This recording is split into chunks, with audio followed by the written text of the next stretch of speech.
Beth McKeever, and I have a full neck in real life. Sorry about that. Luckily, most of these are just for show, so you can look at something instead of me the whole time, which makes me feel better. Thanks for coming to Minibar. I saw some amazing stuff today. Did you guys, who saw like the coolest thing they've ever seen today? Anyone? What'd you see?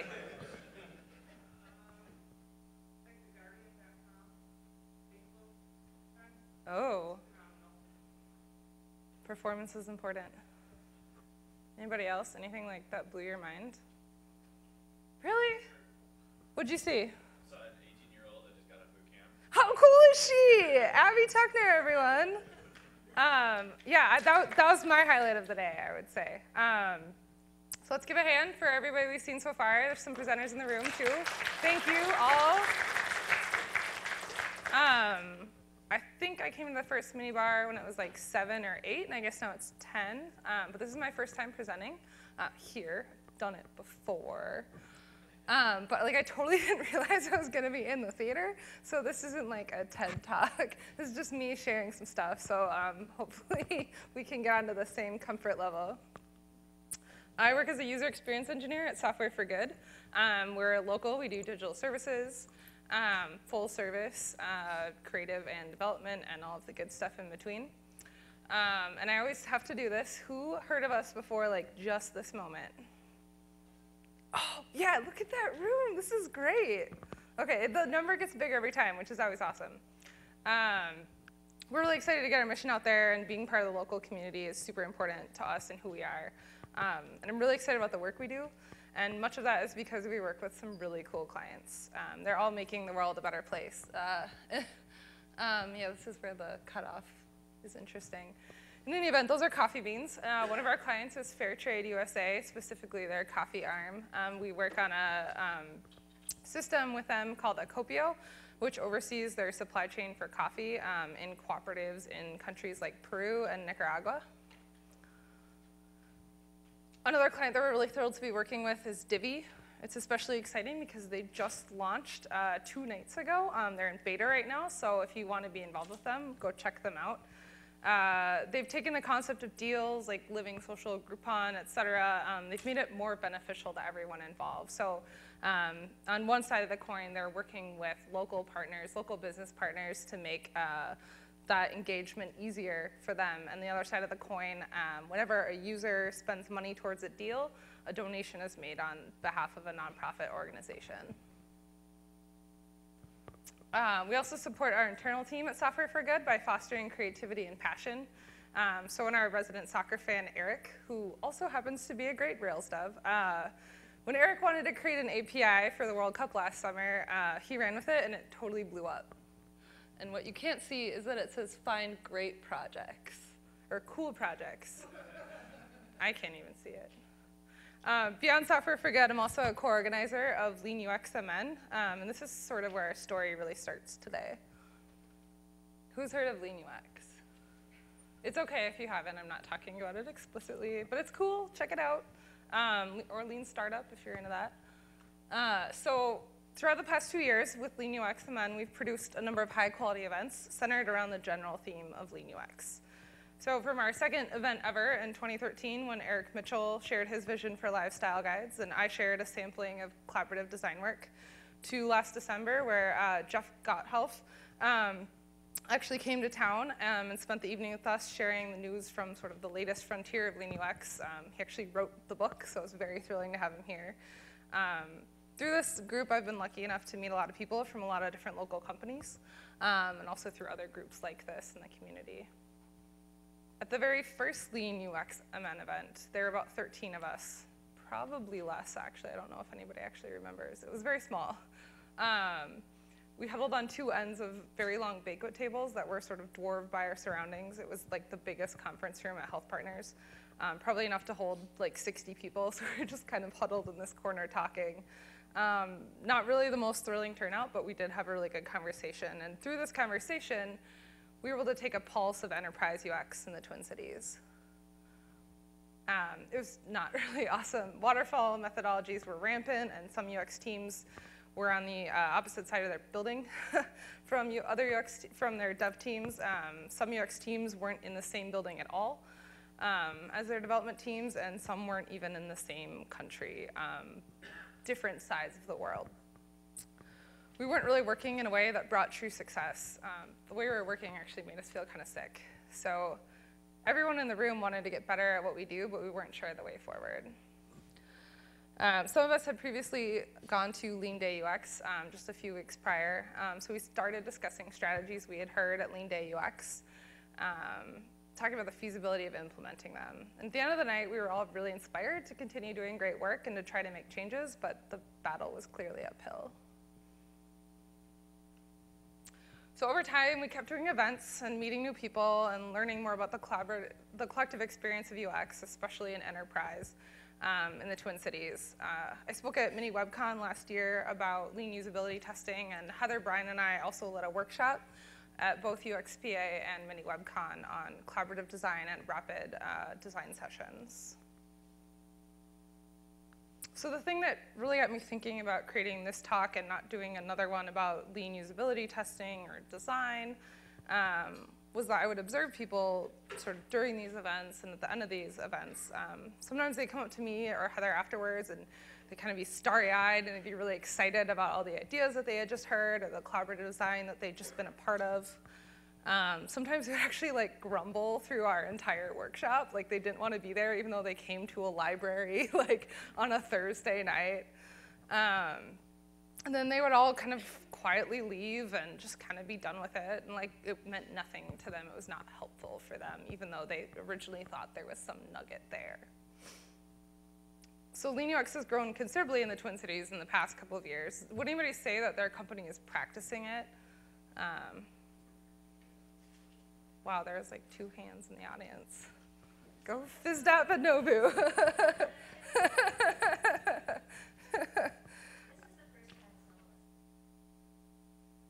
Are you familiar with your UX designers on staff? Okay, interesting, yeah, that's.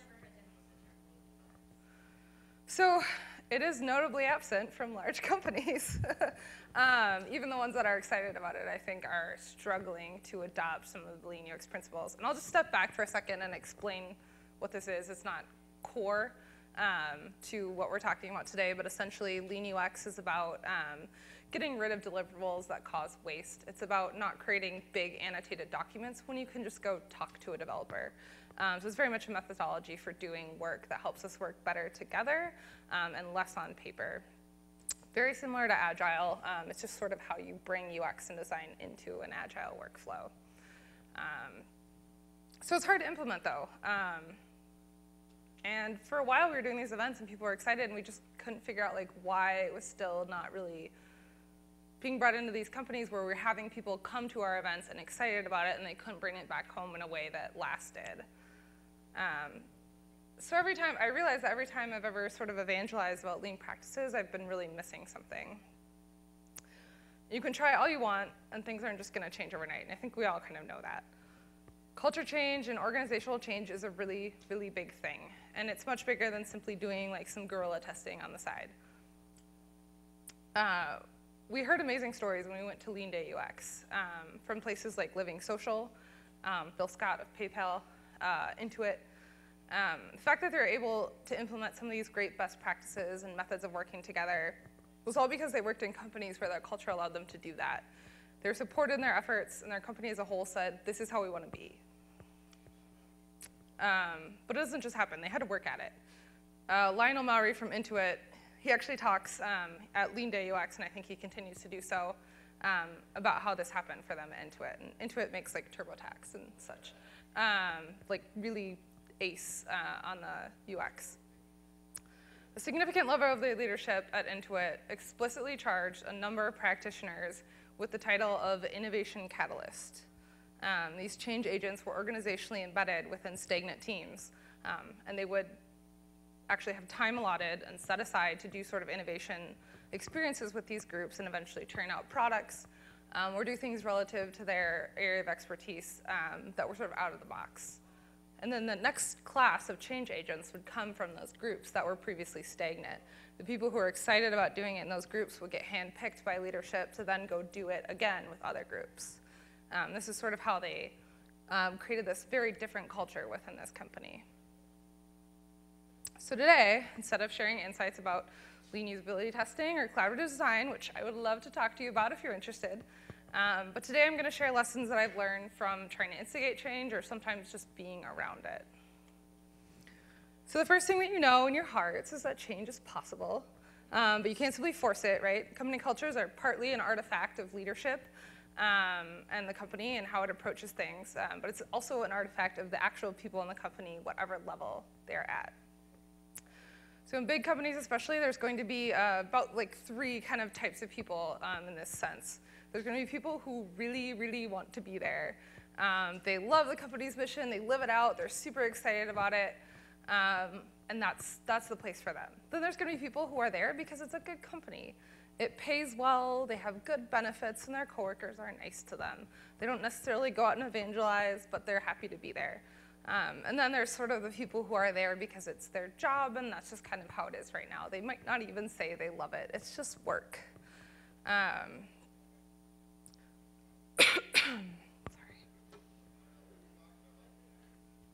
And so out of all those 3 groups, I think I've probably been 3 of those at different times, possibly within the same job. So I'm not trying to call out certain types of people, just always never liking their job. It's just very dependent on what's around you. But I think when change really happens is when the people who really, really want to be there start growing in percentage and start gaining support. Sometimes that's through friendships and just through being a great example, and sometimes that's through impacting hiring practices. So I mentioned that Heather and I led a number of workshops. Oh, you can't see my... Well, so this says change is possible. And this is change is slow, and I'm apologizing for having to dictate these because that's not good presenter 101. Change is slow. Now you get the joke. I mentioned that Heather and I led a number of workshops together on collaborative design.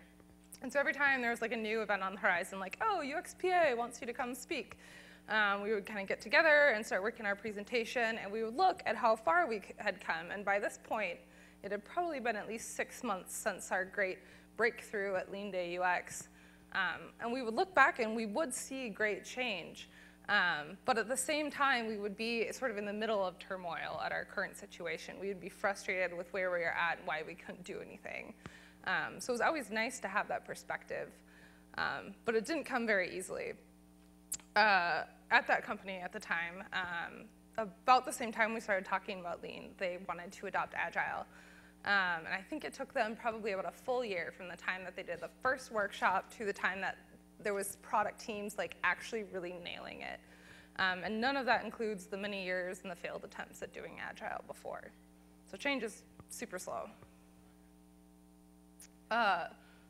You might be able to tell that this is no one to hold them. When we first started trying collaborative design, I was like super loud about it. I made every one of my projects do it, and I refused to do it like the old way. Like, no, you're not getting your annotated wireframes. So this is how we're doing it. We're going to do it my way. Listen to me. Yeah, it didn't go over so well. Sometimes you got to play the long game. Sometimes you got to play the long con. There's going to be people who do not want change. And sometimes those people are the ones who are like all about the company, right? Like they really want to be there, but no, nothing needs to change. And I'll tell you this. So to change their minds, you can't simply be excited about what change means for you. You have to kind of like get in their head, right? You have to understand what motivates them, what value you can bring them from a different way of working. A friend of mine who's in the audience today told me once that he bought a book for someone who he was having trouble with, trying to kind of convince him to come around his way of thinking. And he bought him a book, and a couple weeks later, this coworker that was having trouble just all of a sudden had the same idea all along as though it was his. And of course, my friend's never going to get credit for that. But at the same time, like, change starts to happen. You also have to know when to fold them. You have to be good to yourself. You have to take care of yourself. Pick your battles. Even the most worthy cause and mission isn't worth fighting forever if your passion deteriorates. You go home every night thinking about work and frustrated about work. It's okay to move on to a new venture. It's not giving up, it's taking care of yourself. Although I wouldn't advise doing it the way that she did it, maybe unless you're in media.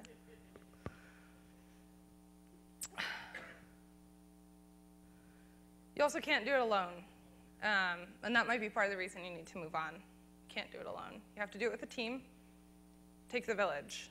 And I've hinted at this need for culture change in other talks when I talked about going lean, when I say that you need to find your champions. And so when I was having trouble sort of making culture change happen from the place that I was at, I looked for champions. And sometimes that champion was a project manager who bought lunch for the entire team so that they would actually show up for my design session. Sometimes that project manager was the one who would go out of his way and go through every hoop to book a table, book a location to make sure that I could do a usability test because I didn't even have the clout to get that booked.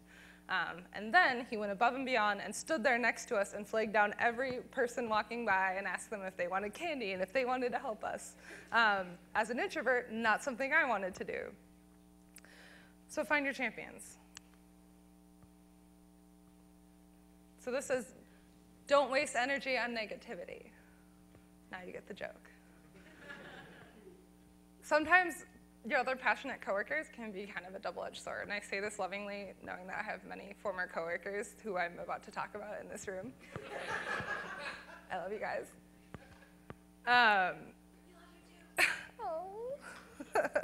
So by the time that I finally decided to fold them and move on from a job that was very important to me, we had gone through a lot together.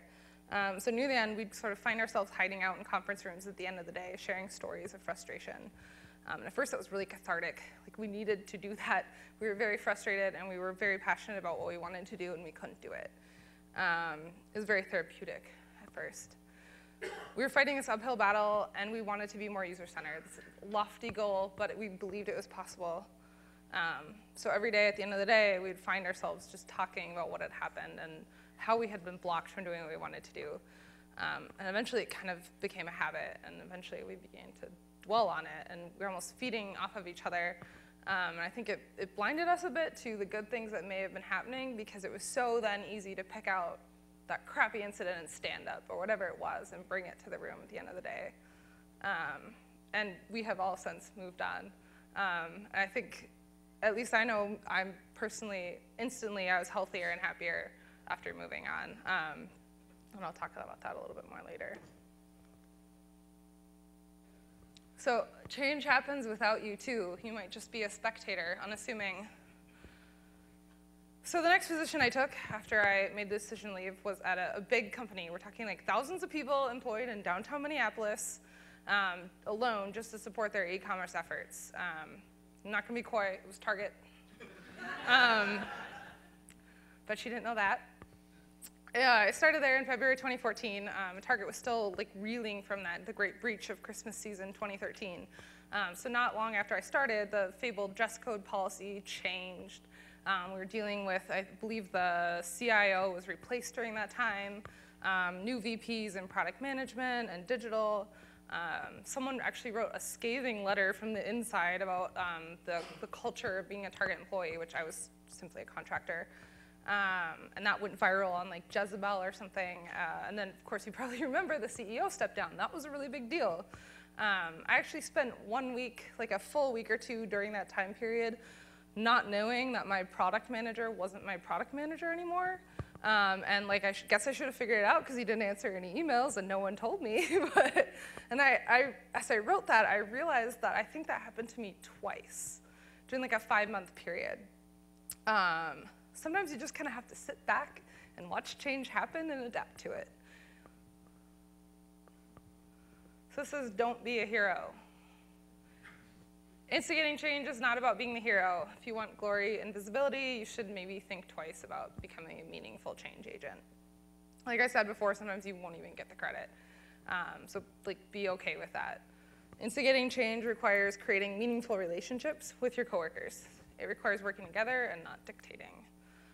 Heather and I were just talking about this over lunch today, and she remarked that when she's faced with culture that she needs to change, she makes a conscious decision to make herself vulnerable. And I've seen her do this time and time again.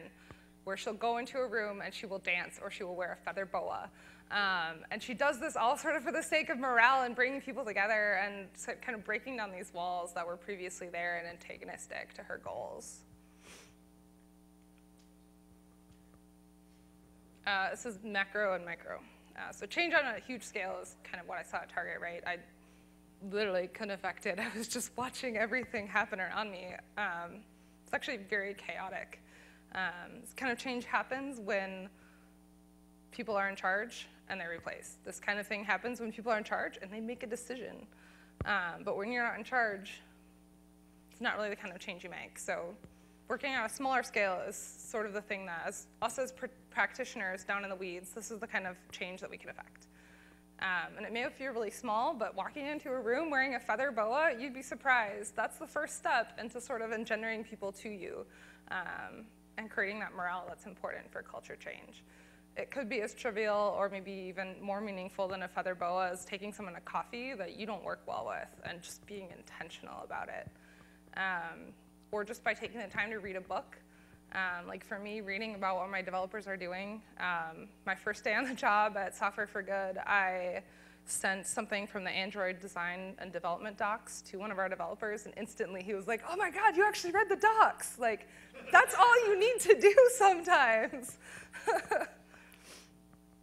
So finally, I want to share the story of how I got where I am today, which is Software for Good. This story actually extends beyond me quite a bit. It really involves a lot of people coming together to seek out good. That says 10, seek out the good. For me, I knew that I wanted to work on things that were meaningful. So I started out my career by doing work that I felt was good and I felt was meaningful and it was changing people's lives. But like I said, you've got to know when to fold them. So eventually I left. I took care of myself, and I spent some time decompressing in a job where I didn't go home frustrated. I didn't take work home with me. I just went home, and they were paying me well, and everything was fine. But I didn't really feel inspired or excited about what the work that I was doing. So I quickly stumbled upon Software for Good through Jamie Erickson, who, does anybody know Jamie here? Used to run 7th Sin, but then 7th Sin folded, because that's what happens to great shops sometimes. And so many of us in the design world sort of attentively waiting to see what his next venture was. And so we saw that Jamie landed at Software for Good, where he was going to build up a design team within a pre-existing development team. But the whole reason that Jamie ended up there is because many years Casey Helving started a company, and around 2008 he had sort of this crisis. And he realized that he wanted to do work that was really meaningful, and he wanted to help people and solve problems and make the world a better place. So in 2010, the company that Casey started rebranded as Software for Good. Over time, many employees, contractors, clients have found meeting ground in this idea that we can use our skills to make the world a better place. So we've had ups and downs, though. I mean, this is culture change. So when you integrate design into a pre-existing development team with a longer history, it's not easy. You can't just, oh, this is how we work together. It doesn't work like that. So we spent the past year learning how to work together. There's been amazing days. Most days are totally amazing, but there's also been days where we have to sort of carefully move through the hard work of creating a full service services firm. But at the end of the day, everybody's there because they want to be. Our clients are there because they share our vision, and we get through all of it so much easier than I've ever experienced before because we all seek out the good, trusting that there will be a return on that investment.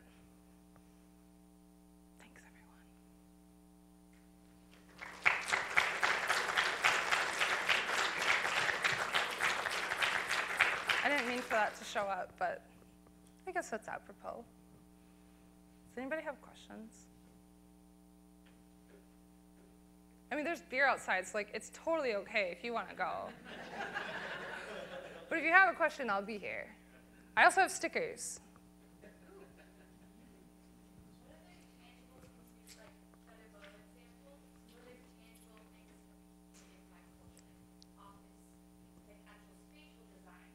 Yeah.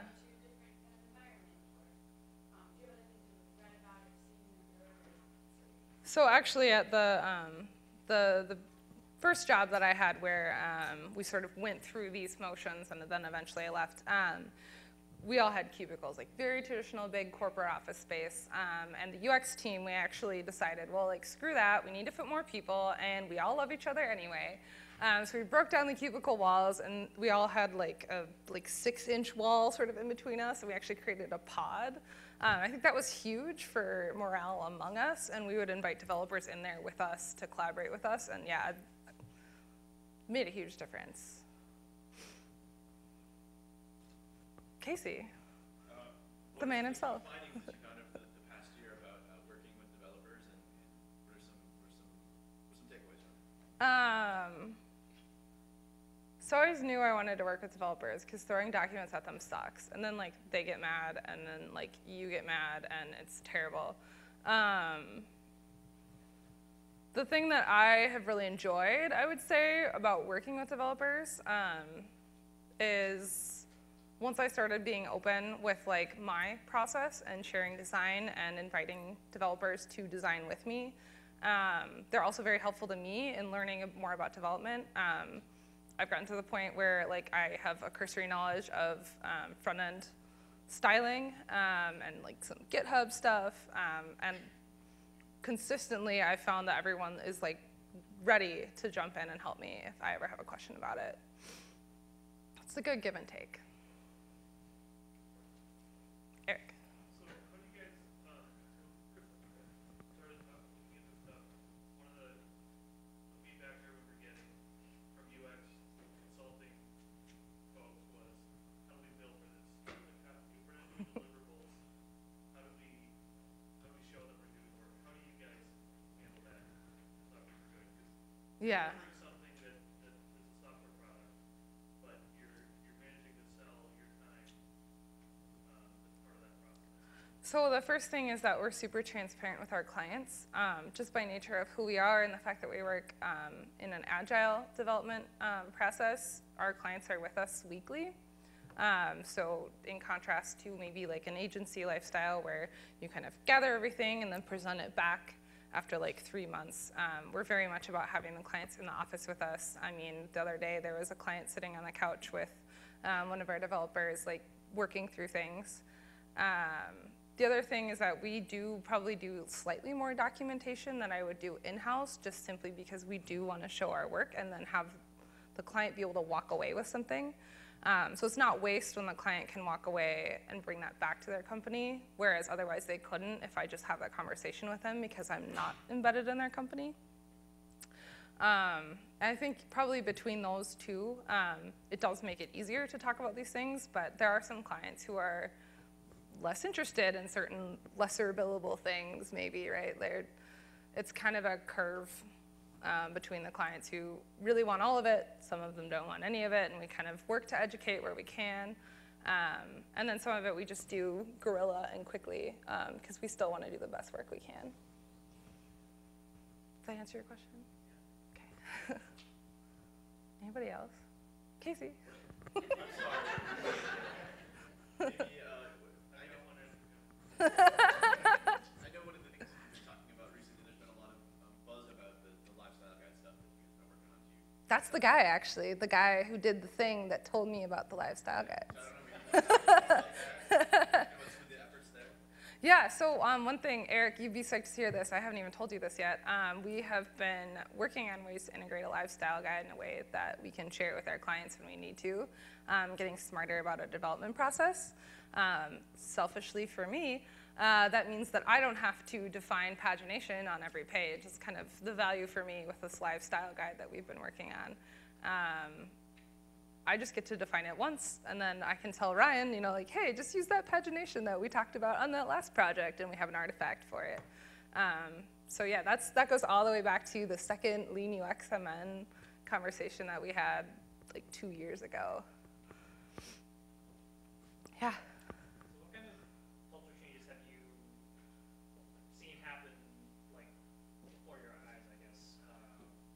Maybe you were a catalyst of it, or maybe you just kind of observe some changes. Do you have any specific examples? So at Target, I just kind of watched it all happen. What has been happening there is really impressive, in my opinion. I think leadership, it is a lot of change all at once, but the leadership there has been meaningful in how they're setting up teams and looking towards product management instead of project management. And I had already come from a place where that was a struggle to understand the definition of product management beyond just sort of, taskmaster project management, or just simply Scrum. Have you seen any changes from the ground up that have been successful? I would say Software for Good. I came in halfway through. Jamie started probably January 2014, and then I came on over the summer. So he had already started to try to build up that design team, but just simply from all of us being in-house, that's been a huge change from what existed previously. But like I said, design was already kind of happening when I got there. Yeah. So it sounds like that was a change in the process and the way that people work together. Mm-hmm. What was the cumulative change to the culture, the feel of how people work together, rather than the mechanisms of how they're working together? When it's happened before, and when it's actually happening and not being barred from happening, which was kind of an issue at a previous job, everyone is just more friendly. There's less politics going on when it happens. You're just kind of excited about working together. It has a lot less to do with who's managing who and who's getting their way and who's getting credit. It was much more, it really becomes people who care about that collaborative, user-centered approach as a team, regardless of role. Ree? So, kind of to add to that, because we don't work together anymore, but I think the biggest thing that came out of that shared experience we had was knowing what we wanted to do, figuring out what we didn't think was acceptable, and where we wanted to go, and we have all taken that to our next jobs. That's true, yeah. We spread the wing, but I have the fortunate ability. I am the very first UXer at a company who has now bloomed. They're a software development company. There's over 200 employees, and they've never had in-house UX before. If it wasn't for the job that I had had previously, I would not be prepared to handle it or put the groundwork out for a pattern library that turns into a live style guide. For working with my developers in such a uniform way to get implementation done properly. Being able to be a lead. I mean, I kind of lie when I say that I'm lead. My company does lead UX because I'm lead and I'm the only UXer at the company. By default. Up now and trying to lay a really good foundation off of all of these lessons that we've learned, so that the next person who comes in, or if we end up having a huge UX team, we have a strong foundation and we have a shared culture and a transparent shared understanding with everybody on staff, so they know what UX is and what to expect from it. So if it wasn't for what we had done at the previous job, we may not have been able to change the culture there, but we're changing the culture everywhere else in the Twin Cities. So. Well said, Ree. Anybody else? Thanks for coming, everyone. There's beer.